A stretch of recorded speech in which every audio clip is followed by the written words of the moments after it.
हर साल की तरह इस साल भी ग्लोबल हंगर इंडेक्स का डेटा आया है जो कि दिखाता है कि out of 116 countries served, India stands eight 101st। अब ये ग्लोबल हंगर इंडेक्स है क्या और ये कैसे सर्वे किया जाता है और इसके क्या मायने हैं, इसी के बारे में बात करेंगे इन टुडेज वीडियो।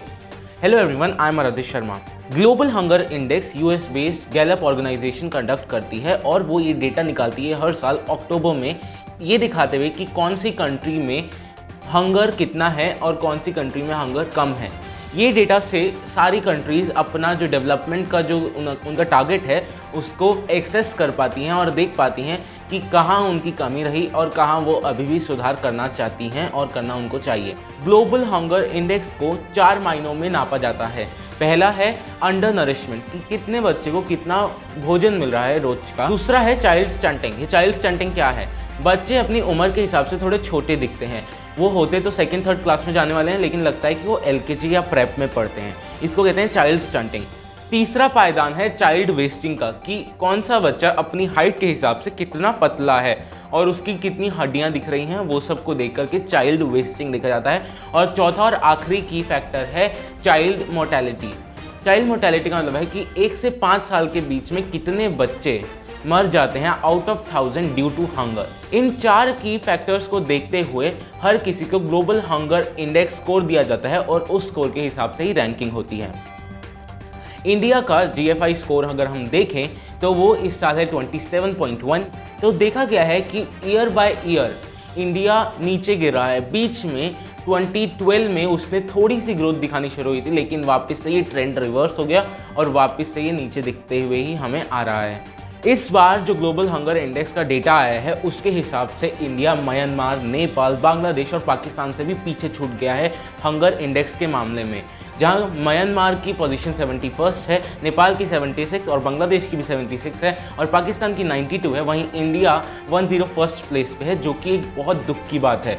पाकिस्तान जैसी कंट्री और बांग्लादेश जैसी कंट्री जो हमसे बहुत छोटी हैं, इकोनॉमिकली वीक हैं और काफ़ी सारी चीज़ों में हम पर डिपेंडेंट है बांग्लादेश, जो कि वो भी हमसे काफ़ी चीज़ों में आगे निकल रहा है। पाकिस्तान जो कि टेरर ग्रुप से भरा हुआ है, वो भी हमसे ज़्यादा अच्छे से काम कर रहा है इस डेटा के अनुसार। इतना ही नहीं, food and agriculture association of US ने एक डेटा निकाला और उसने इस डेटा को रिपोर्ट में पब्लिश किया जिसका नाम था the state of food security and nutrition in the world of 2021। इसके हिसाब से नेपाल और बांग्लादेश जैसी कंट्रीज़ ने पेंडेमिक के ईयर में इंडिया से बेटर परफॉर्म किया है और कई सारी डेवलप्ड कंट्रीज से भी बेटर परफॉर्म किया है in terms of hunger index. उन्होंने लोगों को अच्छे भरपूर पेट राशन दिया, जिसके चलते वो हंगर इंडेक्स में अपनी पोजीशन को और स्ट्रेंथन कर पाई हैं, जबकि इंडिया ऐसा करने में सक्षम नहीं रहा। इतना ही नहीं, हमें ये देखना होगा कि हमारी गलती कब से चली आ रही है। GDP पर कैपिटा की अगर हम बात करें तो 2020 के डेटा के अनुसार इंडिया में GDP पर कैपिटा था $1965 पर पर्सन। वहीं बांग्लादेश का था 1998, जो कि हमसे अप्रॉक्सीमेटली $33 पर पर्सन ज़्यादा था। बांग्लादेश की पर कैपिटा GDP जो है वो 2020 में 7.8% बढ़ी थी, जबकि वहीं इंडिया में ये -6.5% चली गई थी।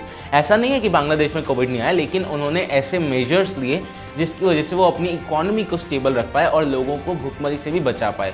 हमें बांग्लादेश से सीखना चाहिए कि उन्होंने क्या किया और हम अभी क्या बेहतर कर सकते हैं। इतना ही नहीं, 2020-21 के ईयर के हिसाब से इनकम पर कैपिटा में बांग्लादेश हमसे काफ़ी आगे है। जहां बांग्लादेश का हर इंसान $2227 प्रति साल कमाता है, वहीं इंडिया के लोग सिर्फ $1947 ही कमा पाते हैं, जो कि $280 कम है बांग्लादेश के लोगों से।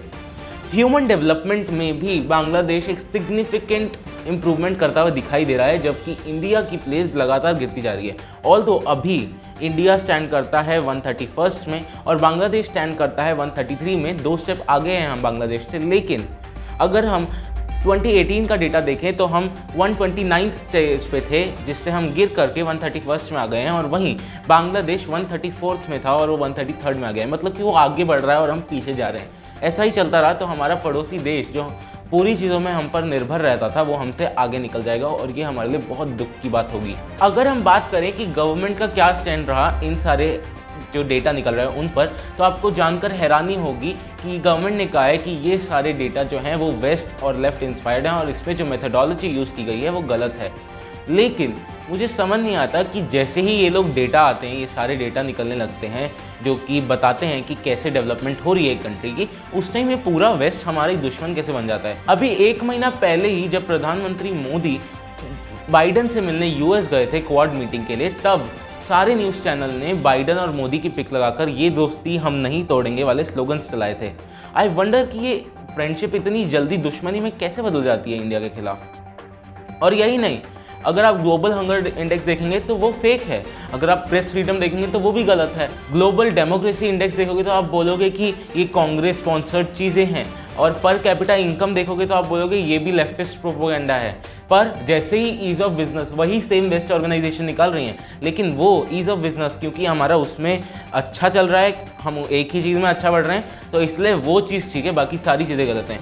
ये तो कोई जस्टिफाइड स्टेटमेंट हुआ ही नहीं। मैं मानता हूँ कि अगर हम ग्लोबल हंगर इंडेक्स को ना भी देखें और हम इंडिया की स्थिति को देखें तो इस टाइम पे स्थिति कोरोना से पहले भी खराब थी, लेकिन कोरोना आने की वजह से ये भयावह हो चुकी है।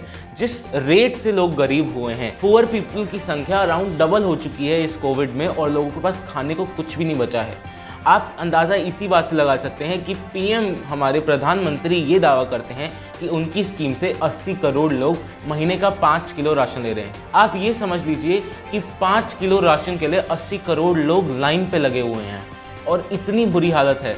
यहाँ तक कि वो जो 5 किलो राशन भी मिल रहा है वो इतना सड़ा हुआ होता है, कई बार इतने सारे फ्लॉज हैं उस पीडीएस डिस्ट्रीब्यूशन सिस्टम में, पब्लिक डिस्ट्रीब्यूशन सिस्टम में, लेकिन तब भी लोग उस राशन को लेने के लिए मजबूर हैं क्योंकि उनके पास खाने को कुछ नहीं है। अब इंडिया इसको कैसे टैकल कर सकता है?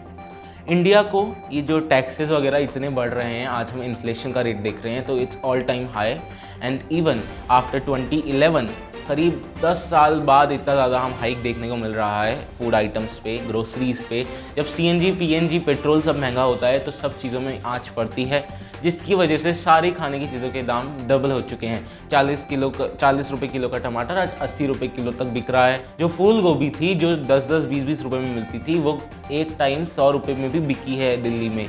तो इन सब चीज़ों को हमें ध्यान रखना होगा। टैक्स, रिग्रेसिव टैक्स सिस्टम जो ये लगा रहे हैं, सीएनजी, पीएनजी, एलपीजी, इन सब चीज़ों में, इन सब चीज़ों को कम करना होगा ताकि लोगों के पास पैसा बचे और वो अपने हेल्थ केयर पे, अपना खाने पीने का ध्यान रख सकें। सेकेंडली, पॉलिटिकल वायलेंस जो हो रहा है आजकल हमें देखने को मिलता है, और जो हमें रिलीजियस फैनेटिज्म देखने को मिलता है आपस में, लोगों के बीच में, हम आपस में मदद करने के बजाय आपस में लोगों को खा रहे हैं, मार रहे हैं, ये सब किसी को बेनिफिट नहीं करने वाला है।